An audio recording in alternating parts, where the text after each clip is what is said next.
Hi guys, welcome back to the stay-at-home garden lesson. Today we're going to be learning how to train our tomato plants, and I have an assistant here with me today. Her name is Becky. Hi. Alright, so if you guys have any tomato plants growing and they look like mine, they're big and luscious, you'll realize that maybe they're a little bit too luscious. So we actually are going to be training our plants. Certain tomato plants, they're bushy like cherry tomatoes, they like to sprawl and that's okay. But when you have a vining tomato, you want it to go up long and tall and skinny, and you don't want all these leaves. So there's a few reasons for that I'll go through. First, why do you think we trim the leaves off the bottom near the soil? Well, these leaves look kind of like moldy and like things are eating them. That's exactly right. So they're diseases and where bugs come in and can attack them. And moldy leaf is actually very common. So what you're going to do is go in and trim the leaves that are, touching the ground. So you simply cut the end of your leaf nice and close to the main stem. Yeah, so you can see Becky got a good one that is not looking happy, and we don't want that on our plant. So another reason to prune is that there's a lot of leaves and you actually want good airflow going through to help from disease, and also to make sure that you have really good pollination and good fruit. So then the last reason that I will be pruning and training my plants is there are a lot of main stems on here, and we actually just want one main one going up when it is a viney tomato plant. And so we don't want all these little extras going off of here. So what I will do, I'll pick the main stem that's long and big and strong. This one I'm voting is in, and I'm actually going to trim most of the other ones that are coming off to the side. Now, there's a lot of these on this plant. I was a little late on doing this, but that's okay, it will be fine. So I'm not gonna do all of them today because I don't wanna shock my plant and take off the majority of its leaves. It will go into shock and it may not survive. So I'll trim a few this week and a few next week, and once I do that, it will put more energy into this main stalk. So what I'm gonna do is actually go straight to the stem, right here, and cut it off. All right, so now that seems scary that I just chopped that much off my plant. Smells good.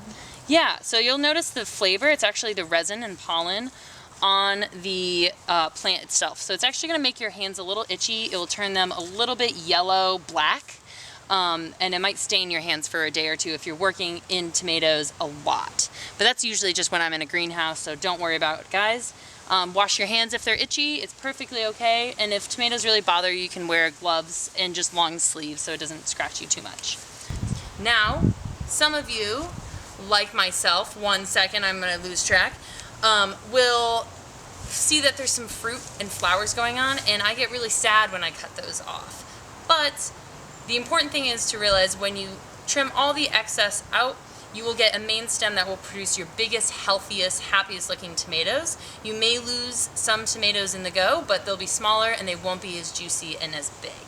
Yes. What kind of tomatoes are the vining ones? The big juicy ones? Yeah, so your average tomato are big juicy ones, and those are the vining ones, but the smaller cherry tomatoes, those are the bush tomatoes. And you can look at your tag, it will be indeterminate or determinate, and that will let you know which one it is. So we've trimmed a lot off this plant. I'm gonna let it recuperate, but ones I'm gonna look back to trim later.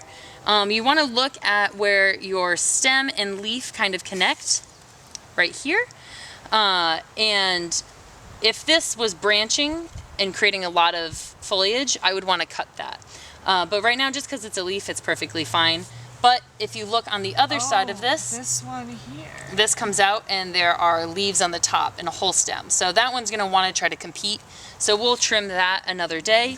All right, so Becky is going to cage our tomato. It's actually gonna protect it. We're gonna make sure these slide outside of the main stem. Try not to stab too many leaves. And you're gonna simply slide it in there nice and slow. In case you have some branches, you wanna make sure you tuck them in and don't squish them down. So let's get Let's get these leaves in. Yeah, and then a nice push while she's doing that. All right, so there you go, and it's gonna grow nice and tall up here. So make sure if you have big, heavy hanging fruits, you can try to place them over the frame. That way you don't break any of the stems. Alright guys, thanks for watching our video on how to prune your tomato and cage it. And like always, I want to hear from you guys, so feel free to send comments, pictures, videos of your garden and your plants, and definitely send me any questions you have about planting, seeding, soil making, and particularly about your tomato plants. I hope they're growing, and have a great day. Enjoy the sun. Happy growing.